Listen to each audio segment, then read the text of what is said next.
ask questions if you have questions, please. And we will do everything we possibly can to make sure everybody's questions are answered and everybody gets a lot out of this. Um, so first thing that many times people think of when they think of Google is search engine optimization, otherwise known as SEO. And it's this, kind of scary topic for a lot of people. They're like, I don't like when people use words like that. And so we're going to kind of uncover what it actually is.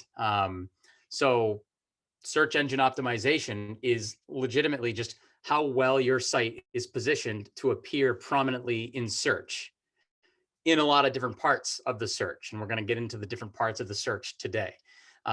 Primarily in this section, we're going to talk about website search engine optimization. So the things that you can do on your actual website to ensure that it ranks prominently in search for the terms that are most important to your business, and that when people do ultimately arrive at your website, that they convert to traffic or that they convert to leads, because ultimately that's the reason that we care about search engine optimization, is that we want customers, we want visibility. So let's talk first about sort of the factors. Yeah, see, we're doing this again. I don't know if anybody was here last week, but this thing's skipping on me. So I might have to skip around a little bit. And I actually have two screens going today to make sure I know where I am in the presentation. So there's some factors that affect your ability to make your website actually show up prominently in Google search. We'll talk a little bit about those right now. First of all, the actual performance of your website, and Lee is going to talk a lot more about this next week from a web design and creation perspective. But the performance of your website is one of the most important ranking factors that basically tells Google whether or not it should be displayed.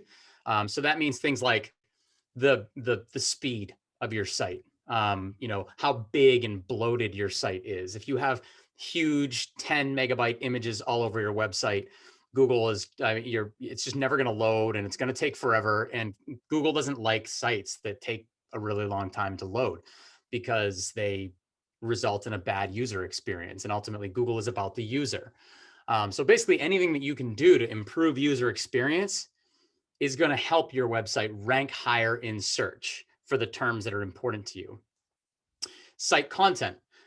If you have a site if your site is about general dentistry, right? I know that we have a dentist on the call. If your site is about dentistry, then there needs to be a good amount of written content on the site about dentistry, about the city that you're in, about the different services that you offer, preferably written content, since Google really understands written content. But if you have images, there's certainly ways to turn those into text as well, and videos can be also sort of turned into text in many ways. So the more written content about your subject, the better. And then the way that content is laid out on the page in titles and descriptions and headings all has an effect as well. But that's kind of the on-site content strategy. The website needs to be mobile responsive. It needs to look good on a mobile device. So not just responsive to a mobile device, but it has to provide a good experience on a mobile device. And Google's tracking all of that. So if you have a website that doesn't do well on mobile and everybody leaves it after half of a second, eventually that's going to show up in your search engine rankings, because they're going to suffer. Google's going to go, we're not going to show this to anybody because everybody leaves this site. They hate it. So we're not going to show it. It's kind of how that works. The security of your site, the security of your server. So if you ever look at a website and it says not secure in the top left-hand corner, that's because it doesn't have an SSL certificate, which means it's not necessarily on a secured server. That can kind of freak people out a little bit. And Google will potentially derank your site if you don't have an SSL installed. And we're not going to get too into the weeds on that kind of stuff, but that is a very important factor. Quite possibly the most important piece of a site that influences its ranks is its domain authority. How old the site is, how high of a relevant source it is on a particular subject. So going back to the dentistry example, if you have had your website up for 15, 20, 30 years, you've been in business, that domain is old, it's established, it is probably going to be higher ranking than a brand new one, a brand new site that's just a new kid on the block. So domain authority is really one of the most important factors in all of this. That's the reason that search optimization can take a while for you to really see results. Just here's an example of really what a structure ought to look like, right? So you should have a mobile responsive site that can, it doesn't matter if you're looking at it on a huge computer or a little tiny mobile device, people should still be having a good experience. Let's talk a little bit about conversion. Conversion essentially refers to the action that people take when they get to your website. And it is the only thing that really matters. I mean, ultimately, if you're having people come to your website, it's because you want more leads, phone calls, patient visits, you want more e-commerce sales, you're looking for conversion. So we recommend that, number one, if you want conversion, make it easy for people to convert. Put a phone number in the places where they're most likely to look for a phone number. Make it easy for them to fill out a form, give them the opportunity to chat with you. So that's the reason that, like, on our website, we've got a phone number, we've got conversion forms all over the place, we've got a chat widget in the bottom left corner, right? So we just believe that conversion is really kind of what it's all about. So as far as on-page search engine optimization, there are some pros and cons. First of all, it's a long-term strategy, which means that you get long-term benefit. When you do a good job of optimizing your website, you're building equity in the search engines, is a good way to think about it. It's pretty sticky. So what you do today can have long-term effects on your website and in your traffic, and it doesn't tend to just disappear. Unless you violate some Google policy and they just blacklist you for some reason. It has pretty high return on investment. What you do today can pay off in spades over the long term. So the ROI is definitely there. The cons are that if you want traffic today, it's not the tool to use. If you want to start showing up number one in Google search for, dentist in Portsmouth, or, a web designer in Portsmouth, then SEO is not really the right strategy, because it's not going to happen right away. It takes a long time. You've got to establish that domain authority, like I was saying. And also, right now, we're talking about organic search placement. And the problem for many businesses is that it is not enough, because the organic results, which we can talk about after, the organic results are below the map results, which are below the paid results, which are below the Google guarantee results, and sometimes the shopping results. So if the only thing you're doing is organic on-page search optimization, then it just may not be enough to generate the traffic that you actually need in your business. So how do you win? How do you win against, by the way, this is never about beating Google. Nobody's going to beat Google. Okay. This is about beating your competitors. This is about beating the other people that are doing the same thing as you, and just you doing it better. So how do you win this? How do you win this game of SEO? Number one, you need to track your search term performance. So if the goal is, I want to be number one for Portsmouth, New Hampshire dentist, say, or general dentist, Portsmouth, New Hampshire, then you need to look at, all right, where am I today and where do I want to be? And you got to track that performance. That's the first thing. Pay attention to your page speed. Page speed is one of the key things that's always going to matter. If your page doesn't load fast, people aren't going to wait around for it. They're just going to go to somebody else. That's an underrated factor, but it's like the most important one. Also always make sure that your SSL is installed. And like I said, we'll be talking a little bit more about that next week, and make it easy for people to convert. Don't make it like impossible for them to see where you're even located. I look at so many websites where I don't even know what city they're in. I can't find a phone number to save my life. So don't do that to people. If you do that to people, they're not going to stay. Make it super easy for them to take whatever action it is that you want them to take. Here's a couple examples, right? So one of our clients, Omaggio Salon, they wanted to rank for hair salon Salem, NH. They were invisible for it. We started working together with them. And as you can see, they show up very, very prominently in the Google Map results now. And they also show up very prominently in the organic results. This is the organic placement down here. It's not paid.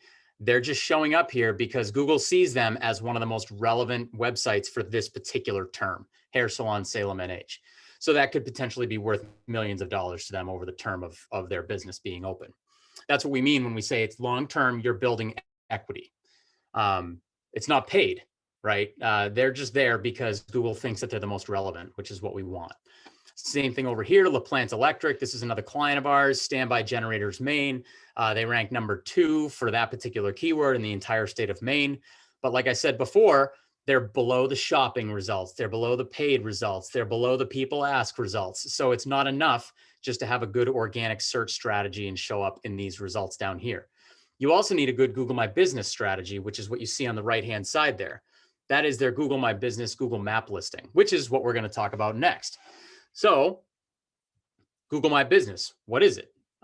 Many of you probably are fully aware and know exactly what it is. Here's what it is. It's these map results.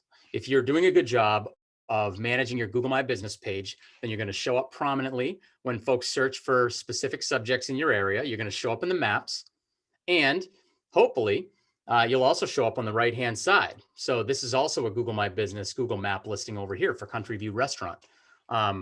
Another one of our wonderful clients that we love to pieces. Here is some more information, right? So this is what the inside of a Google My Business account actually looks like. This is our account. There's tons of different things that you can do here. You need to fill out your information, and you need to be keyword rich in the information section in your description. If you want to rank prominently for a particular keyword, put it in your description. Not just that, but if you get reviews from clients, ask them to put your keywords in the description or in their review. It does actually work. It does help.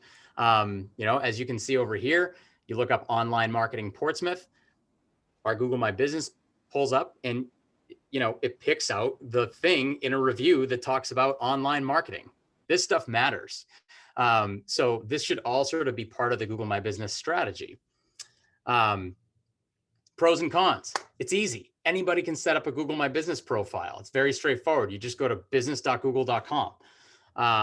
It's probably the most important property on the entire page because it shows phone number, directions, links to your website, shows your reviews, and it shows a little pin on the map wherever you are. So it needs the appropriate amount of respect. It's highly visible. It's one of the top things that you see. Sometimes if nobody's buying paid placement, all they're going to see is the Google Maps. And if they're looking at it on a phone, then that's going to cover their whole screen. So many people don't even realize that there are organic results. They only click on the maps.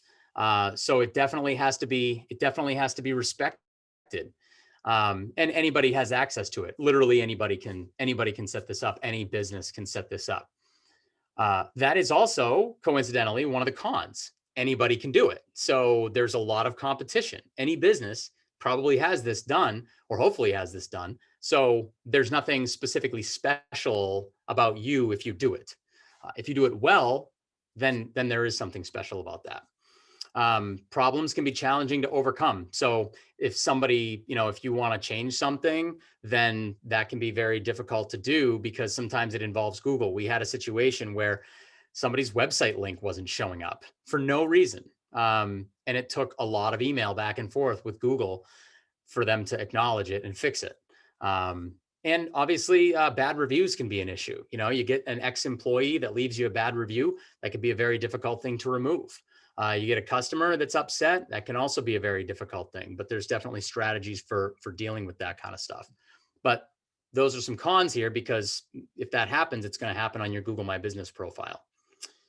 All right, next slide. So how to win. Number one, claim your page. Lots of people don't even claim their page. So you definitely want to make sure that you do that. Have an online review getting strategy.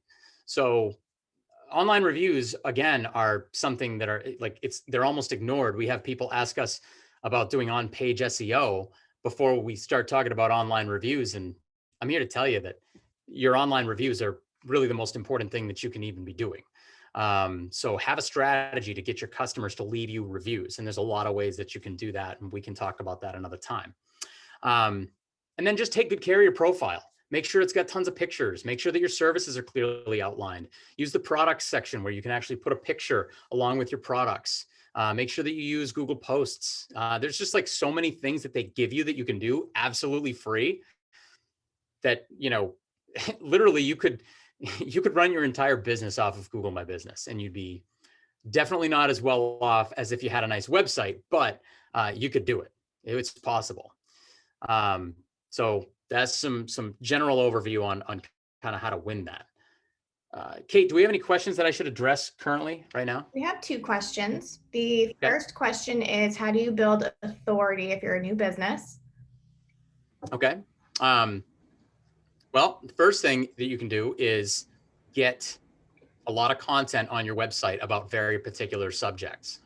So if you're trying to build authority about a specific area of expertise and you want to be sort of the thought leader in that area, write about it, do videos about it, create videos, put them on YouTube, and then link them to your website. Do blog posts and do guest blogging on other people's websites, and then link that back to your website. Google looks at all these different factors and goes, oh, that's interesting.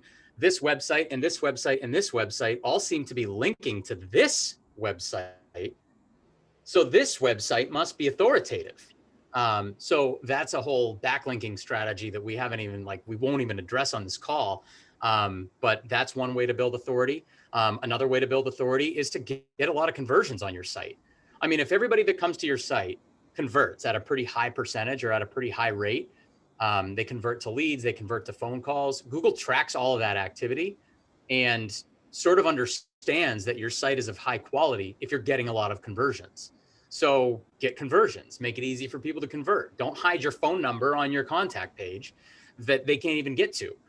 Put it in the header, put it in the footer, make it straightforward. Give people a form they can fill out, give them a lot of buttons to press. So these are all just little things that are going to have an effect. They would never I don't think they would ever say it, but I do think that online reviews help. If I got my website URL plugged into my Google My Business profile, and that Google My Business profile has a ton of reviews, then the website URL attached to those reviews might just end up getting more authority faster than somebody that doesn't. So those are some ways to do it. And then also, it's just about time. A lot of it is just about the amount of time that your domain has been established. So take care of your domain name, understand where it is, understand your, have your GoDaddy credentials handy, know what they are. I've talked to so many business owners that are like, I don't know where my domain name is. I don't know where I'm going. That is the most important asset you have. If you're a landscaper, then it is more important for you to have your domain name under control than any piece of equipment you could buy. It's your business. It's your whole business.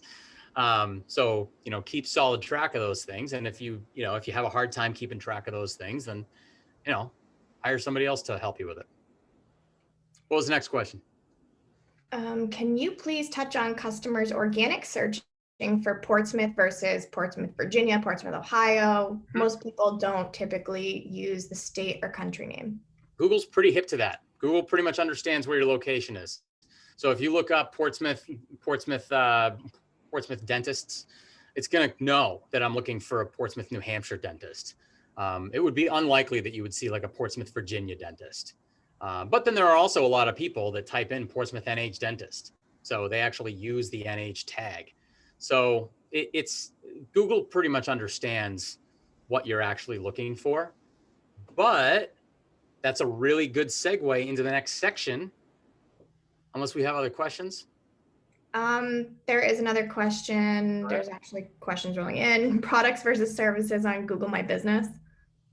Yeah. So, I mean, technically it is what it sounds like, right? But we use both, we use our services as products, and you can do that. Actually, the product section is a little bit more recent, where, you can now add pictures to it, and your description can be, I want to say like 1,500 characters or something. It's pretty robust. So there's a lot of room to be able to just add content and just, stuff it full of keyword rich information that can make your website or make your My Business page more likely to show up. Also, you'll see sometimes when you look at My Business listings, it'll say something like, this business's website mentions this. So I'm telling you, all that stuff is intertwined together. You got to take care of all those different properties. Kate, I'm going to move on to the next section because it does tie in very well with the question about the locations, right? So the next section that we're going to talk about is Google Ads. So Google Ads, as many people understand, it's pay-per-click advertising. So pay-per-click advertising gives you a lot of positives. It's also can be very negative if you don't do it properly. But to the question about what about if somebody just uses Google, just uses the word Portsmouth in Google, it's similar to when people use the words near me. And near me is a very common search. So plowing services near me. So at this point, Google sort of invokes its location tracking. It wants to know where your computer is and where your phone is so that it can most appropriately display the right ad for you. So this is what you're going to see. And many people say things like, I always scroll past these paid ads and I don't even deal with them. Well, that may be true, but also keep in mind, Google is one of the most profitable companies in the world, and this is how they make their money. So there's plenty of people that are clicking on paid ads. And also the beauty of this is you can set up whatever you want for a budget. If you only want to spend $5, $10, $20 a day, you can do it and you won't go over. So that's a pretty significant benefit. The problem is, and over here you can see that these guys also have an ad in the maps, in the map placements. So that's important. And I mean, also like, look at this. So who are you going to choose? If you're looking for a plowing company and take a look at that map section, who are you going to choose? Like 100% of the time, I'm going with the one that has 40 reviews over the ones that have 0. And I think that's, I'm not alone. So just bear that in mind. Now, here's where people get messed up when it comes to Google Ads. Commercial plowing services near me. These guys here in the second position here, they don't do plowing. I looked at their website. I didn't click their paid ad because I'm nicer than that. But like they don't do plowing. They go to their, they do interior cleaning. They're not doing plowing. But you know what's going to happen? People searching commercial plowing services near me, they're going to click this ad. It's going to cost these guys $4, $5, $6. And then they're going to go, Google Ads don't work. Well, I'm here to tell you that they work, but you have to manage it properly. You can't be showing up for things that you don't actually do. That's the fastest way to blow your entire budget out of the water. So you got to watch out for that kind of stuff. Otherwise, it can be a real problem. And when we look at accounts, the first thing that we do is we check out the keywords, and we usually see issues like this where they're actually wasting 30% of their budget, not because the clicks are fraudulent, but because the account was not well managed by whoever is doing it. So watch out for that kind of stuff. If you're managing Google Ads, if you want an audit, if you want us to take a look at it with you, we're more than happy to do that for free. And that's not a plug. That's actually like, I hate seeing people waste money on Google Ads because I know it can work. I know it can work because we do it ourselves. We don't spend a ton of money on it because, we just, at this point, we couldn't. But this is kind of what it should look like. I have a campaign that just targets people in the Seacoast area. And the only people that are targeted are people that are looking for these particular services. And so if we look at, and so these are my ad groups. So without getting too heavy into the weeds, you're going to separate out your ads based on groupings, based on keywords that you actually want to target. Here's an example of the keywords that we may want to target: PPC near me, PPC agency, only in a very tight 10-mile radius around Portsmouth, because maybe that's the only area that we want to be in right now. And then if somebody does use those particular words in their search, then they may see one of these ads that you see over here on the right. As you can see, the ads reference the Seacoast because I know that the person doing the search is on the Seacoast, right? So we're pretty careful about that kind of stuff. That's kind of the type of, and that's the type of precision you want to have if you're going to be spending money on Google Ads. And then when you actually do put somebody into one of your web pages, make sure that it's a web page that actually talks about the thing that they were looking for. Don't take somebody that's looking for commercial plowing and drop them into a home page, unless that's the only service that you offer. But really what you should do is you should put them into a page that refers specifically to what they want, because that just makes it an easier transition for them. So always talk about what the services are that they're looking for. Pros and cons of Google Ads. Number one, it's instant. Yeah, you could set up a Google Ads account right now and get traffic in an hour, technically, or by tomorrow, like instantaneous. You want your phone to ring? You can start running Google Ads. Your phone's going to ring as long as you're doing it right. You only pay when you get a click. So if you're like thinking, yeah, but it's not the right time of year necessarily. I'm a wedding planner and there's not a lot of people getting married right now, so I don't really want to do Google Ads. Why? There's somebody getting married, and you're only going to pay per click anyways. So keep your ads up, you know, and if there's only one person looking to get married or looking for a wedding planner right now, that's okay, because you're probably the only one advertising, which means that it's going to be cheaper. So you only pay when you get a click, and it is highly targeted. I mean, you can literally take a pin and you can place it a mile around your location, and that may be the only place that you show ads. Or you may only want to show, you know, you may be doing like high ticket items. You might be doing outdoor kitchens that start at $80,000. Well, you don't really want to be showing ads to people that can't afford $80,000 for an outdoor kitchen. You don't want to waste your money. So you can just target particular areas where you know those people probably can afford it. So it's highly targeted. It's different than SEO. It's different than Google My Business. It can also get very expensive. If you don't manage it properly, you're going to lose all your money. It's just how it goes. If you drop people into something, if you send people to a landing page that doesn't convert well, then you're going to get a lot of clicks. You're going to spend a lot of money, but you're not going to get any customers. So, you know, don't do that. Don't do that. If you're sending them somewhere, make sure that that's a high converting page, that you have a good, strong offer, that your copy is well written, and there's plenty of people that can help you out with that. It requires a lot of oversight. It requires a lot of babysitting. When we do a Google Ads campaign, we're in there at least 3 times a week, multiple people, making sure that nothing is getting away from us, because it's very easy to start having it go the wrong way. So it does require a lot of work, and it requires you to really understand the terminology so that you don't, you know, waste a bunch of money. So you got to understand the terminology. You got to understand what conversion rate means, and click-through rate, and impression share, and all that kind of stuff. So it does require some expertise. It's not something that I would suggest people just start doing on their own because Google gave them $300 worth of free ad spend or something. It's just tough.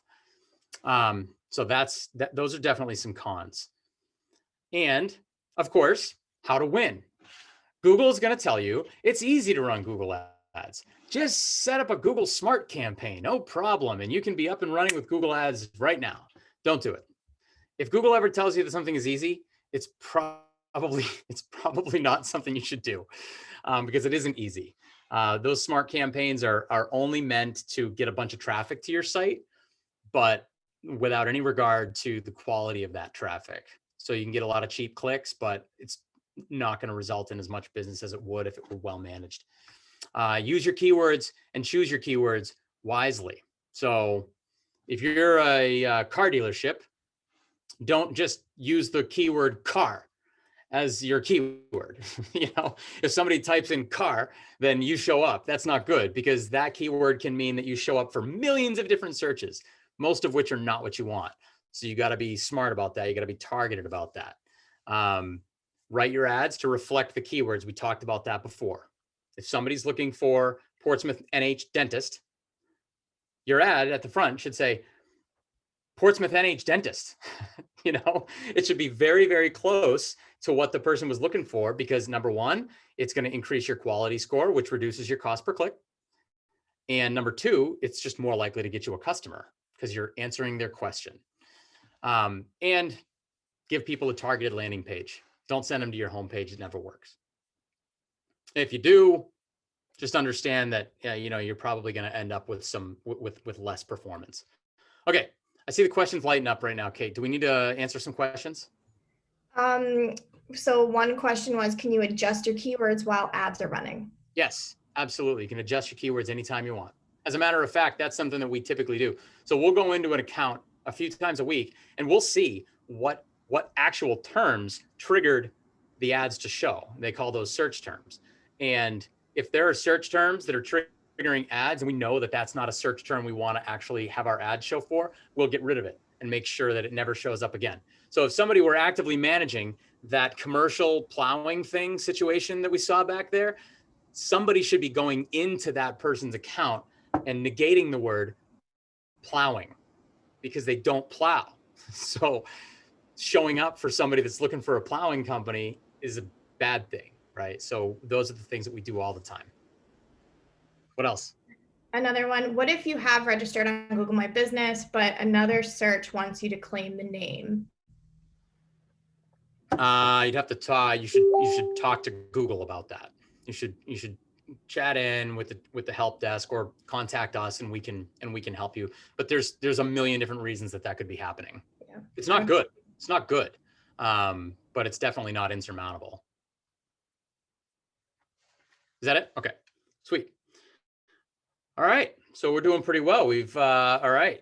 So next thing that we're going to talk about is what's known as the Google Guarantee. And this is a little bit less of a known quantity.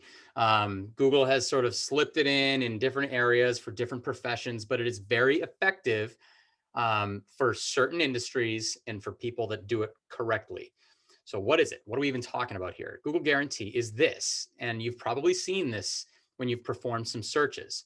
It's this little green check mark that goes up at the top of the search next to people's names, and they are guaranteeing, Google is guaranteeing the work of those 3 vendors that you see. What that means is that, if the pipe wrenchers comes out and does a terrible job and there's some type of a dispute, then Google will actually pay part of the insurance claim to the customer.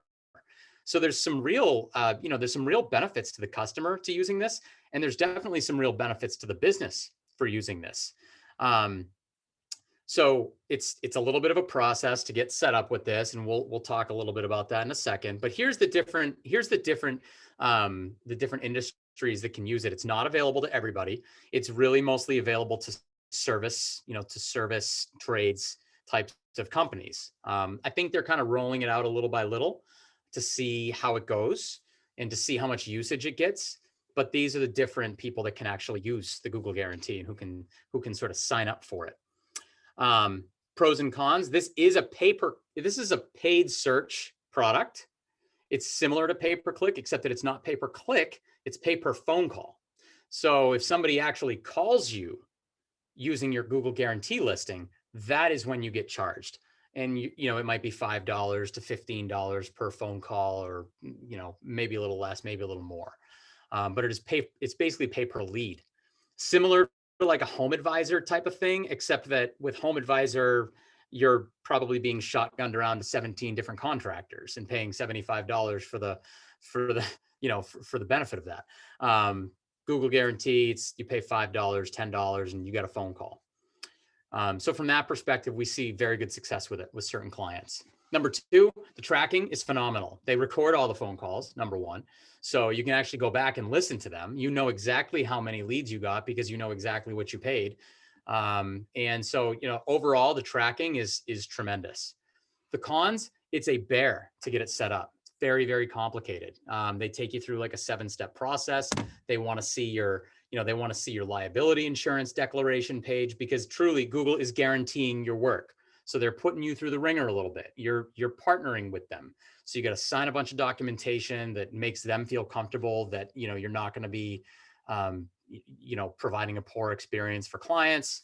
You got to give documentation for your license, your insurance, all that stuff. They really put you through a lot of red tape. And you're personally guaranteeing it. So I think that you actually have to provide your social security number. So it's a pain, but it can be very, very valuable for a lot of clients. We have clients that are using it really successfully. How to win? Well, number 1, do it, know about it and set it up, or get help setting it up. That's the first thing. Second of all, when you get a call, when you do have a lead that you pay for, review it, find out what's going on. If you're in a business where you got 10 people answering your phone calls, this gives you an opportunity to listen to what is actually being said to customers, and if you're the business owner, sometimes there is no better way to have your finger on the pulse of what's happening than listening to those inbound calls. So listen to them. Google gives them to you for free. Dress up the profile, just like with Google My Business. Google Guarantee actually uses the reviews from your GMB profile. You can add pictures to your profile. You can do some things to kind of make your guarantee profile stand out. So take what they give you. And again, get online reviews. I can't stress it enough. The more online reviews you get, as you could see back here, they're invoking the online reviews. So some searches are actually going to show the number of reviews, but at least you can actually see the reviews. So the more you have, the better off you're going to be. And it works better in certain industries than in others. So, the Google Guarantee works particularly well in industries that have a less than perfect reputation. where there have been a lot of people maybe that have gotten taken advantage of or whatever. If you're Google guaranteed, then that gives people that added level of comfort that you're going to take good care of them. Kate, any questions? Yes. So things to do in Portsmouth, Strawberry Bank, and Water Country have the best authority in ad spend. How do you crack that ceiling? Okay. So that's well, Big one. it would be good to know who's asking the question. I have an idea, but Renee from Monkey Mind Escape if it's Rooms. Renee, then here would be a couple things. So building your authority. First of all, there's no reason you can't actually write your own content. There's no reason that you couldn't write your own page about things to do in Portsmouth. I mean, and maybe you've already done it, but you could do a video, you could do a series of videos, you could do a blog post. There's a lot of things that you can do there. You could get links from those other sites to link to you. So after you've gone to Strawberry Bank and you've done the tour and you want to do something fun with a team, go check out our friends over at Monkey Mind Escape. That's another thing that you can do. The other piece is that, it may not be a bad idea for you to buy some paid Google ads, because you do have a lot of people that are looking for things to do in Portsmouth. But I think that if you really just mention those phrases on your site enough times and you mention them in your Google My Business profile and you get reviews that talk about, we were looking for things to do in Portsmouth. And the first thing we thought of was, we wanted to do an escape room. And there's a good chance that you're going to start popping up a little bit more prominently for that. And then, back to the time thing, it has a lot to do with time. If you're up against Strawberry Bank, then I would say that it's going to be, I mean, that is a highly, highly authoritative domain with a massive website. And it's going to be really hard to outrank Strawberry Bank for much. So I would potentially look at other strategies where you're not necessarily up against a competitor like that, but you're capturing traffic when people are looking for other things like team activities in Portsmouth, New Hampshire, or team building activities near me, things like that. Those are keywords that you might be better off to rank for. They're a little bit less general, but they're also less crowded. And in SEO, we want to find things that are less crowded so that you can capture more low-hanging fruit, as opposed to trying to, take on the elephant in the room, as it were. So yeah, there's a lot that you could do there. And be happy to chat with you more about it and really kind of nail down some ideas for you. Any other questions that we should answer? Do you think strawberry, strawberry, like a fruit, gives Strawberry Bank some trouble, like that spelling? Oh, that was just a dumb question. I was kind of riffing off of Renee's. Sorry. Google, again, is pretty smart. Google's pretty much on to things like, they got really, really smart people. So most of the time, like, even if you misspell a word, Google knows what you were talking about. They know what you meant. They even say, did you mean to type that correctly? Would you rather click the button that actually spells it properly, or did you just want to do it your way? It's like Google knows more about us than we know about ourselves often, and that is scary, admittedly. All right. So now Google Analytics. This is one that like kind of trips people up a little bit and intimidates people, but it doesn't need to. I mean, this is legitimately just understanding what's even going on your website, right? So how do you do it? How do you get it on your site? This piece of code goes on your site. And just like the Facebook pixel last week, you don't have to do this yourself. Send this to Lee. Lee will get it on your site. And once that is on the site, this tag down here or this tracking ID, depending on how it's all set up, once that is installed, it does everything it needs to do. It tracks the number of users are on your site, the number of sessions, right? So how many different people visited my site and how many times was my site visited? Those are two different metrics, right? So it gives you all that information, your bounce rate. How often do people come to my site and then only view one page and then leave?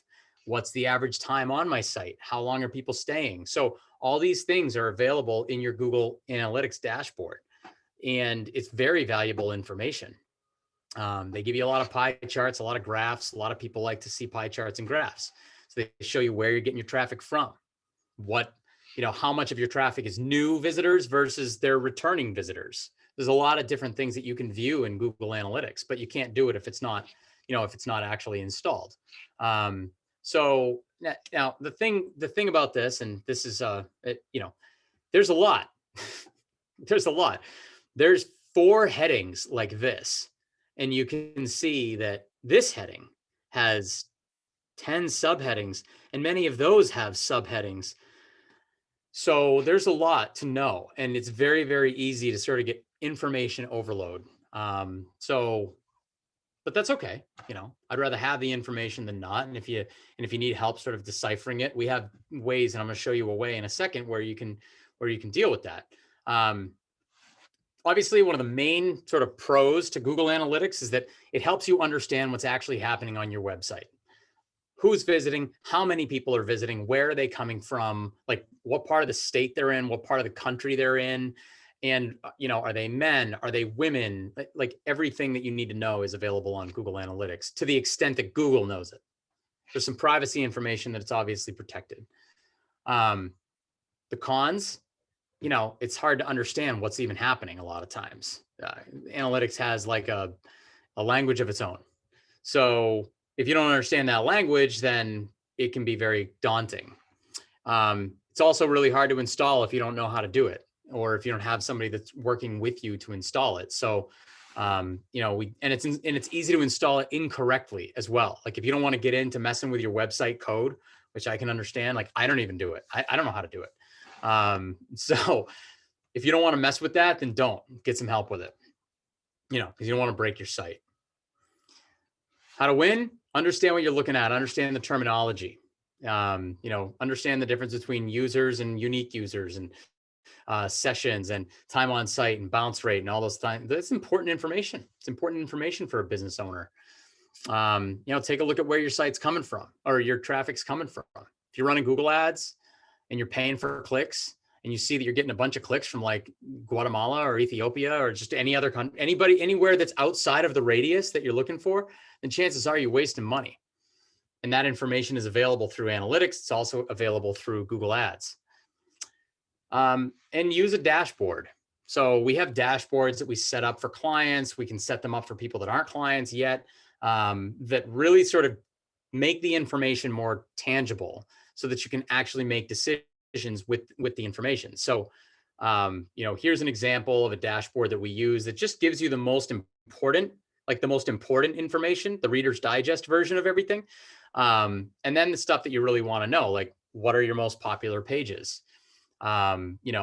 Are people leaving your website after they get to that page? What are your traffic trends? Those are the kinds of things that you really want to know. And, we can very easily set up a dashboard for you so that you can just go in and view it anytime you want to. It's pretty good stuff. And that is it with 6 minutes to spare. So if we have some questions, we can go over them at this point. And hopefully everybody has gotten some things out of this. It's a lot of information to digest, which I completely understand. We've covered a lot in 54 minutes. But yeah, are there any questions that I can answer at this point? Kate?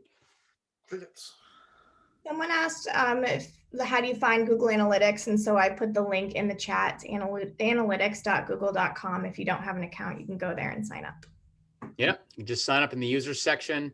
And it is actually pretty easy to install Google Analytics on, like if you have a WordPress website, there's plugins. Like if you're managing it yourself, you can add Google Analytics plugins if you just search the plugin section. But you really do want to you really want to get sort of a tutorial on what you can do back there.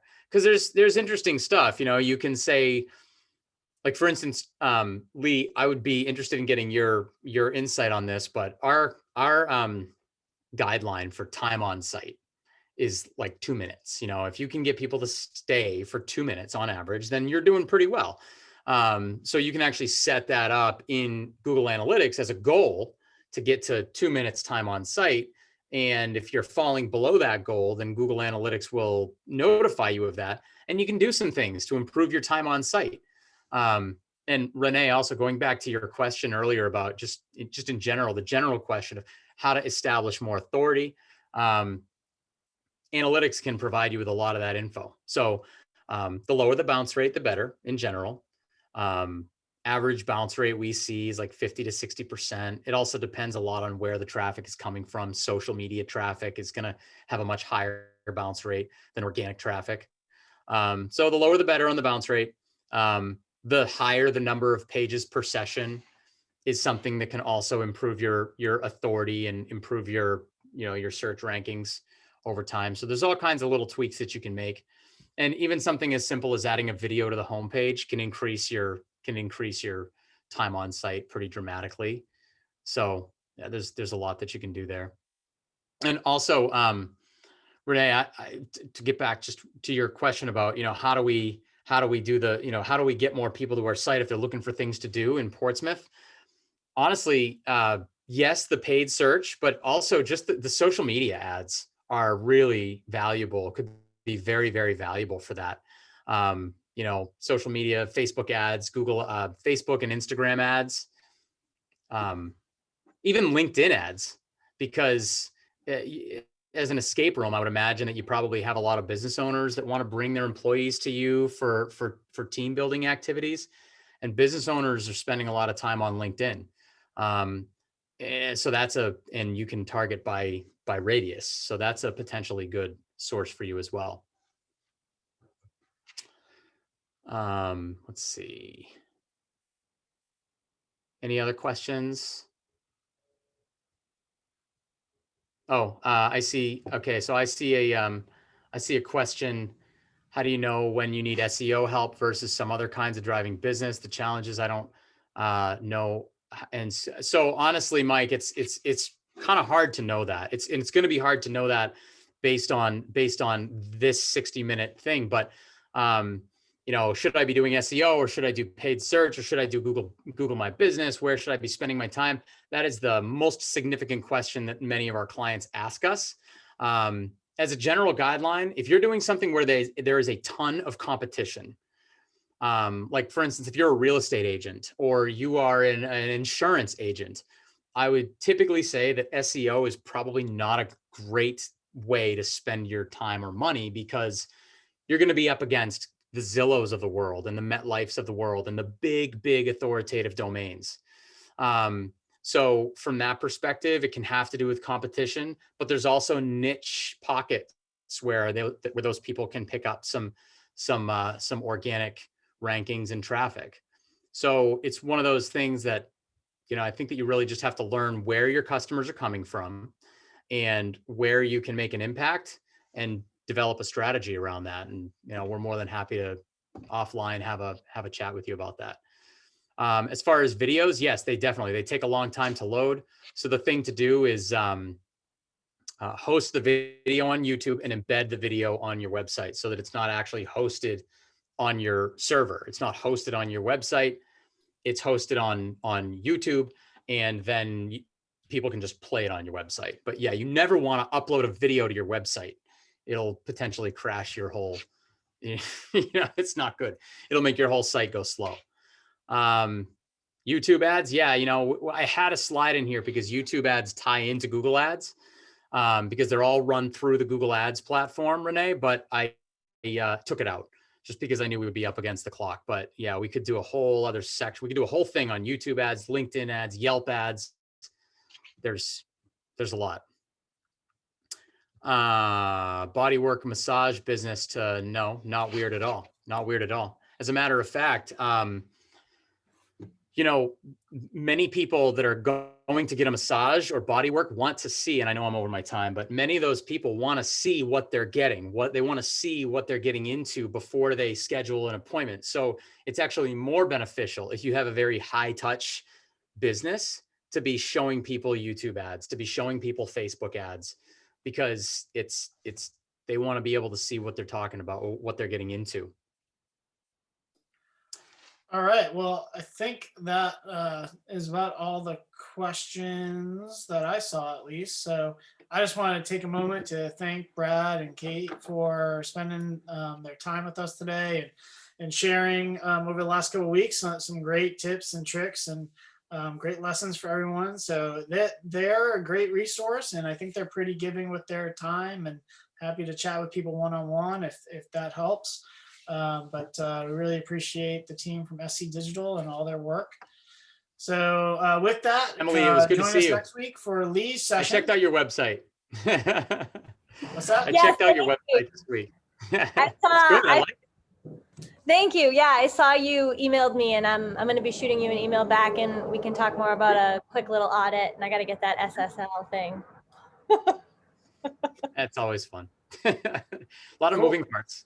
Thank you very much, everybody. Yeah, Appreciate thank you your all. time. Have a great day. Enjoy this beautiful weather. Take care. Thank Thank you. Have a good one.